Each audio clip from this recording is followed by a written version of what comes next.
بنی اسرائیل میں ایک عورت تھی جو بہت ہی بد کردار تھی۔ اللہ نے اسے حسن و جمال خوب دیا تھا اور وہ بد کردار بھی انتہائی درجے کی تھی۔ پوری بستی کے ساتھ اس کے ناجائز تعلقات تھے۔ وہ اتنی مالدار ہوگی کہ اپنے لیے ایک بہت بڑا محل بنوایا اور تخت پر بنوایا جس پر وہ روزانہ بن سنور کر بیٹھتی تھی، اور اس کے ساتھ غلط تعلق رکھنے والے پورے شہر کے امراء آتے تھے۔ اس عورت کی زندگی ایسی ہی گزر رہی تھی کہ ایک مرتبہ کیا ہوا کہ وہ اپنے گھر کا دروازہ کھول کر تخت پر بیٹھی تھی کہ قریب ہی کسی اور بستی کا نوجوان جو کہ بہت ہی نیک اور عبادت گزار تھا، وہ ادھر سے گزرا، اور گزرتے ہوئے جو اچانک اس کی نظر اٹھی اور اس عورت پر جا پڑی، اور اس عورت کی ایسی تصویر اس کے دل میں چھپی کہ وہ آگے تو چلا گیا مگر اس کا دھیان ادھر ہی بھٹک گیا۔ وہ پھر جہاں بھی بیٹھتا، مراقبے میں، تسبیحات میں، ذکر میں، تلاوت میں، جب بھی بیٹھتا اس کا دل ہی نہیں لگتا تھا۔ اس نوجوان نے روزے بھی رکھے لیکن اس لڑکی کا خیال دل سے نہ نکال سکا۔ اس نے اپنے آپ کو بہت تکلیف پہنچائی، کئی کئی دن اپنے آپ کو بھوکا پیاسا بھی رکھا مگر اس کے دل سے اس عورت کا خیال نہ نکل سکا۔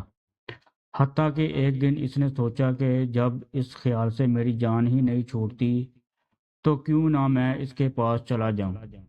چنانچہ اس نوجوان کے پاس تھوڑا بہت سامان تھا، اس نے اس کو بیچا اور اتنے پیسے تیار کیے جتنے سے وہ بد کردار عورت کو اپنے پاس آنے کی اجازت دیتی۔ وہ اس عورت کے پاس آیا اور اس کو پیسے دے کر اس کے ساتھ تخت پر بیٹھ گیا، بات چیت کرنے لگا۔ اچانک بات چیت کرنے کے دوران اس کے دل میں یہ خیال آیا کہ میں نے نیکوکاری کی اتنے سال گزارے ہیں، آج میرے اللہ مجھے اس غیر محرم عورت کے ساتھ بیٹھے ہوئے بھی دیکھ رہے ہیں۔ بس یہ خیال دل میں آیا تو اللہ کا ڈر دل میں غالب آ گیا اور نوجوان نے کانپنا شروع کر دیا۔ عورت نے اس سے پوچھا، کیوں کانپ رہے ہو؟ تمہارا چہرہ کیوں پیلا ہو گیا ہے؟ تو اس نوجوان نے کہا، میری طبیعت ٹھیک نہیں ہے۔ تو اس عورت نے کہا کہ تم جس مقصد کے لیے آئے ہو وہ مقصد پورا کرو اور جاؤ یہاں سے۔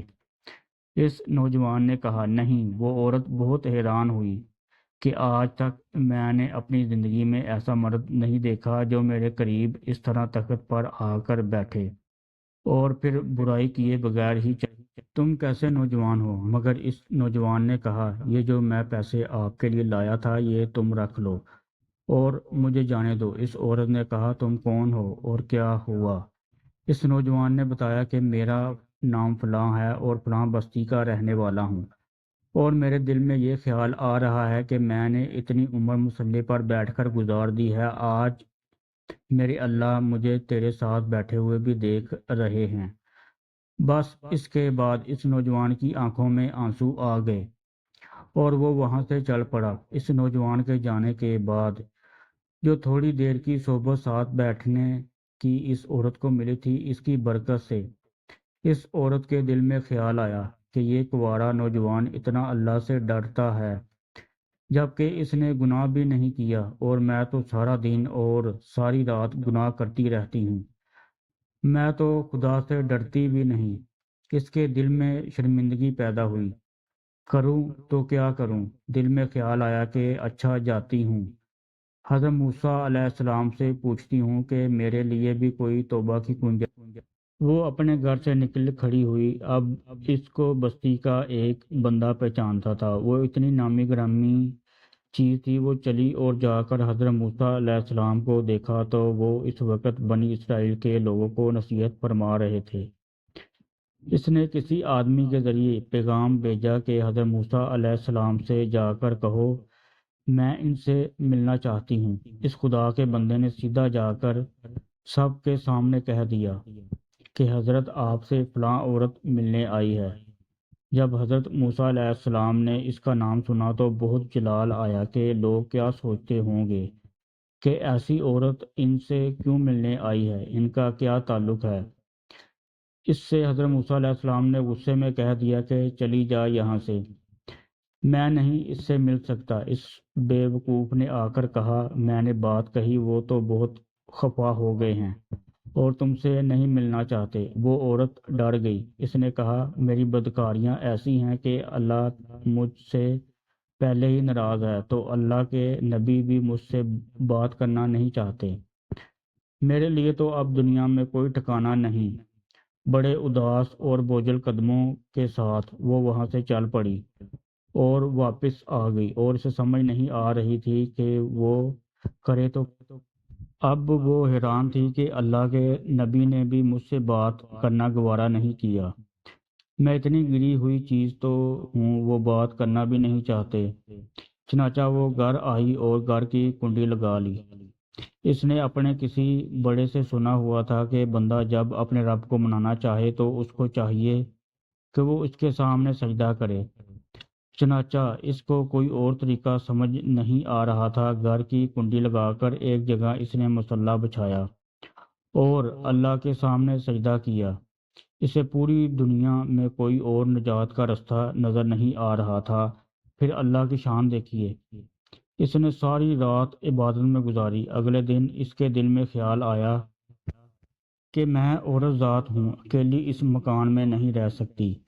ایک میری خادمہ ہے، تو میں اگر نیت بھی کر لوں تو جتنے لوگوں نے میرے ساتھ بدکاریاں کی ہیں وہ مجھے یہاں نہیں رہنے دیں گے، تو بہتر یہ ہے کہ میں اس جگہ کو چھوڑ کر چلی جاؤں۔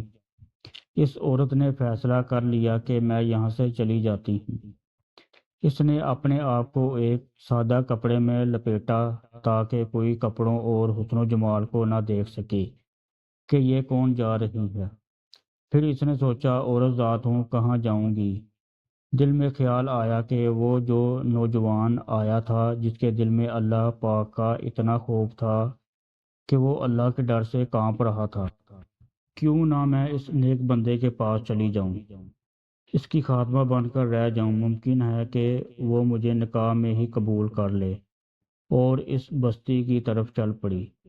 چنانچہ ڈھونڈتی ہوئی اس بستی میں اس کے گھر پہنچی اور گھر والوں سے کہا کہ میں فلاں بندے سے ملنے کے لیے آئی ہوں۔ تو اس کے گھر والوں نے کہا کہ اس کے ذکر اور عبادت کا معمول ہے اور وہ کمرے سے اتنے بجے نکلتا ہے، تم ایسا کرو انتظار کر لو۔ چنانچہ اس نے کہا میں انتظار کر لیتی ہوں۔ وہ انتظار میں بیٹھ گئی۔ جب انتظار کرنے بیٹھی ہوئی تھی تو اچانک اس نوجوان نے دروازہ کھولا۔ اس کی نظر اس عورت پر پڑی۔ یہ سامنے بیٹھی ہوئی تھی۔ جب نوجوان نے عورت کا چہرہ دیکھا تو اس نوجوان کو اپنا وہ وقت یاد آ گیا جب میں اپنے مصلے کو چھوڑ کر اس کے تخت پر جا بیٹھا تھا۔ اس نوجوان کے دل پر خوف طاری ہو گیا کہ کہیں یہ میرا ایمان خراب کرنے تو نہیں آ گئی۔ میں نے تو اتنی مشکل سے اس کا تصور ذہن سے نکالا تھا۔ پھر نوجوان پر اتنا خوف طاری ہوا کہ وہ وہیں پر گرا اور اس کی جان ہی چلی گئی۔ اب اس کی وفات پر گھر والے بھی رنجیدہ اور اس عورت کو بھی بہت غم تھا۔